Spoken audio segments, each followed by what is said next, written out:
मतदारांचा नोकर हे महान विधान आहे त्या कालचे टी.एन. शेषन साहेबांचं. त्याच्यावर एक व्हिडिओ आला म्हणून मला त्या जागृत झाल्या, आठवणी जागृत झाल्या आणि I wanted to make some video on that ground, on that subject. कारण अशा महान व्यक्तीला सैनिक समाज पार्टीतर्फे मानाचा शालू. अशा व्यक्तीचं या देशाला गरज आहे आणि त्याची निर्मिती करण्याची गरज आहे. आपण महाराष्ट्रात म्हणतो छत्रपतींनी पुन्हा जन्म घ्यावा, तसं देशामध्ये म्हणता येईल की टी.एन. शेषन साहेबांनी पुन्हा जन्म घ्यावा. तर आमचं म्हणणंच असं आहे, छत्रपतींनी जन्म घेतला आणि टी.एन. शेषन साहेबांनी पण जन्म घेतला. आत्ताच्या निवडणूक आयोगापर्यंत तो व्हिडिओ पाठवा असं त्या व्हिडिओकर्त्याचं म्हणणं होतं. पण काही गरज नाही, त्याच्याकडे पाठवायची गरज नाही. तो ऑलरेडी झोपलेला आहे. तो ऑलरेडी ह्या राजकीय पक्षाच्या अंडर प्रेशर आहे, दबावात आहे. आताचे राजकीय पक्ष किंवा सरकार ह्या अधिकाऱ्यांना अंडर प्रेशर ठेवतात. लालच असते पुढचं काही पद मिळेल म्हणून, रिटायर नंतर काही मिळेल. त्यामुळे यांना जागच करू नका, झोपू द्या. झोपलेले आहेत तर झोपू द्या. पण सैनिक समाज पार्टी हे आंदोलन चालू ठेवणार आहे. मालक असलेला मतदार राजा जागा करायचा आहे. मालक असलेल्या मतदार राजाने स्वतः मालकाची भूमिका बजावायची आहे आणि ही निवडणूक प्रोसिजर पद्धत बदलायची आहे. बदलायचीच आहे. कशाने? तुमच्या अधिकाराने. मतदान हे सर्वोच्च अधिकार आहे. केवळ बोगस मतदानाला, कोणत्या भूलथापांना, अनादी अल्पशिक्षित भ्रष्टाचारी गुंडे अशा लोकांना मतदान नाही केलं तरी आपण निवडणूक आयोग होतो. आता महाराष्ट्रातल्या 228 पैकी किती लोक भ्रष्टाचारी आहेत, गुंडे आहेत, हे प्रत्येक रोज एकेका तालुक्याचं सर्कल चालू आहे.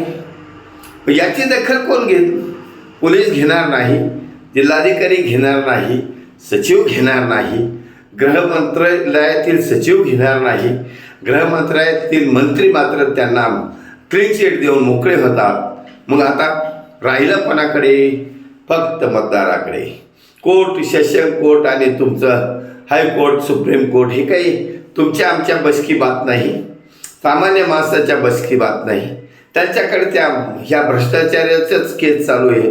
कोण म्हणतो मी 19-20 का फरक आहे, पण ते जातात हायकोर्ट, सुप्रीम कोर्टामध्ये. आपल्याला जायची गरज नाही. आपल्याला एकच आधार आहे, सैनिक समाज पार्टीचा आधार आहे. सैनिक समाज पार्टी तुमचं संघटन करू इच्छिते. सैनिक समाज पार्टी ही स्वातंत्र्याची दुसरी लढाई ची बंदूक तुमच्या खांद्यावर आहे. तुम्ही जागरूक नागरिक आहात. अंडर प्रेशर जगायचं नाही आणि डायरेक्ट सैनिक समाज पार्टीचा आधार घेऊन सैनिक समाज पार्टीमध्ये सामील होऊन टी.एन. शेषन साहेबांनी जो नियम घालून दिला होता त्या नियमाला पुनर्स्थापित करायचा आहे. पुनर्स्थापित मालक मतदार, नोकर उमेदवार.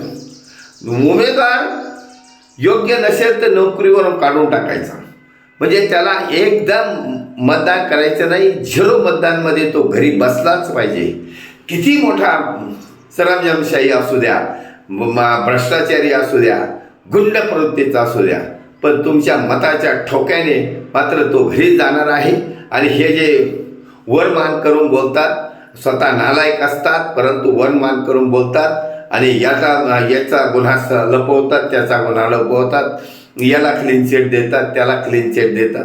हे जास्त दिवस चालत नसतं. अति तिथं माती असते. त्यामुळे तुमचे दिवस भरलेले आहेत. आणि ह्या अशा व्यक्तीला टी.एन. शेषन साहेबांच्या कृतीला जागृत करून, कारण त्याचं त्या व्हिडिओकर्त्यांनी 1993चं सांगितलं, बिहारमधली निवडणूकच रद्द केली. तशी महाराष्ट्रातल्या आत्ताच्या निवडणुका रद्दच होत नाही. सुप्रीम कोर्ट करत नाही, निवडणूक आयोग करत नाही, हायकोर्ट करत नाही.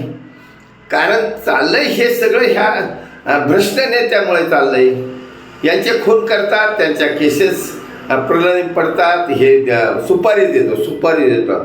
आता आज मी एक व्हिडिओ ऐकला, माननीय अण्णा हजारेची सुपारी दिली होती. काय मिरॅकल आहे, काय आश्चर्य आहे राव. अण्णा हजारे कोणाच्या फंद्यात न पडणाऱ्या माणसाची सुपारी दिली. म्हणजे यांची दुष्ट प्रवृत्ती किती टोकाची आहे, तर ती या रावणाच्या प्रवृत्तीपेक्षाही भयानक आहे.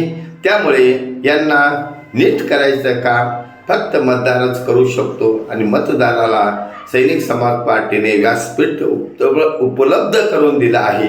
तुम्ही त्याचं बेनिफिट घ्यावा, त्याची संधीचं सोनं करावा ही नम्र विनंती. भारत वर्ष की जय. छत्रपती शिवाजी महाराज की जय.